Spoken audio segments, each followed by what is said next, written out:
नमस्कार दोस्तों, YouTube channel ओम study divider में एक बार फिर से आप सभी का स्वागत है। आज की वीडियो में मैं आप सभी के लिए सुपर टेट परीक्षा में पूछे गए प्रश्नों को बताऊंगा।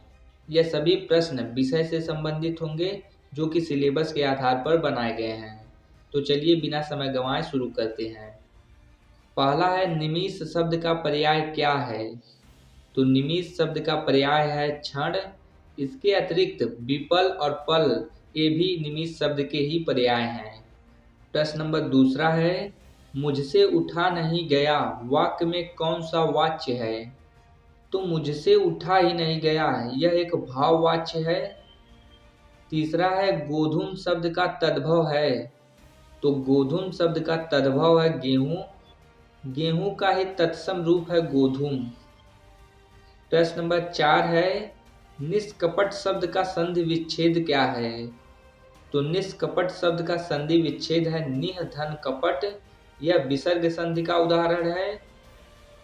पांचवा है, निम्न में से किस शब्द की वर्तनी सही है? तो शुद्ध वर्तनी वाला शब्द है अनुगृहीत। इस प्रकार हमारे हिंदी के 5 प्रश्न समाप्त हुए। अब हम बाल विकास एवं शिक्षा शास्त्र के 5 प्रश्नों को हल करेंगे। पहला प्रश्न है, बुद्धि लब्धि निकालने का सूत्र क्या है? तो बुद्धि लब्धि निकालने का सही सूत्र है मानसिक आयु बटे वास्तविक आयु और गुणे 100। तो यह बुद्धि लब्धि निकालने का सूत्र है। प्रश्न नंबर दूसरा है, सीखने में प्रयास व भूल के सिद्धांत का प्रतिपादन किसने किया? तो सीखने में प्रयास व भूल के सिद्धांत का प्रतिपादन थॉर्नडाइक ने किया।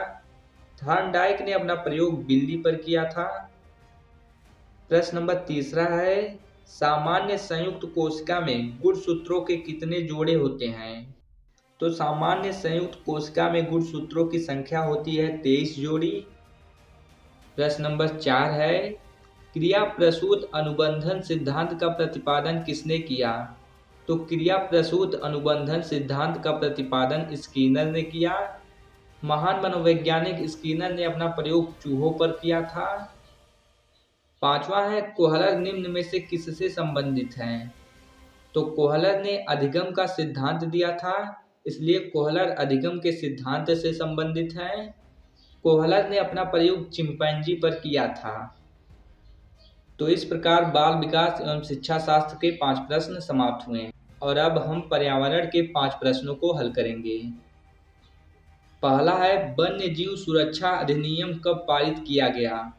तो वन्य जीव सुरक्षा अधिनियम वर्ष 1972 ईस्वी में पारित किया गया था। प्रश्न नंबर दूसरा है, अंतर्राष्ट्रीय न्यायालय का मुख्यालय कहाँ अवस्थित है, यानी कि कहाँ स्थित है? तो अंतर्राष्ट्रीय न्यायालय का मुख्यालय नीदरलैंड के हेग में स्थित है। इसकी स्थापना वर्ष 1945 ईस्वी में हुई थी, जो कि संयुक्त राष्ट्र संघ के घोषणा पत्र के द्वारा की गई थी। प्रश्न नंबर तीसरा है, एलपीजी यानी कि लिक्विफाइड पेट्रोलियम गैस के संदर्भ में क्या सत्य नहीं है? तो पहला है, यह एक स्वच्छ ईंधन है। तो यह बात सही है। दूसरा है, यह उच्च ऊष्मीय मान का है। यह भी सही है। तीसरा है, यह नीली ज्वाला से जलने वाला है। आप लोगों के घरों में खाना भी एलपीजी से ही बनता है, तो उसको आप देखकर सिद्ध भी कर सकते हैं कि एलपीजी नीली ज्वाला के साथ ही जलते हैं। और चौथा है, यह मीथेन उत्सर्जन करने वाला है। तो यह गलत है, क्योंकि एलपीजी एक स्वच्छ ईंधन है, यह मीथेन गैस को उत्सर्जित नहीं करता है। प्रश्न नंबर 4 है, द ओरिजिन ऑफ स्पीसीज यानी कि प्रजातियों की उत्पत्ति एक रचना है।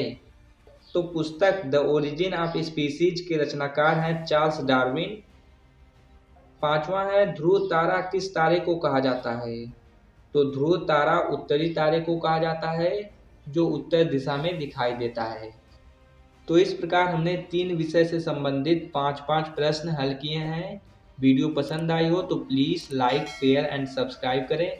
मिलते हैं अगली वीडियो में, तब तक के लिए bye bye and take care.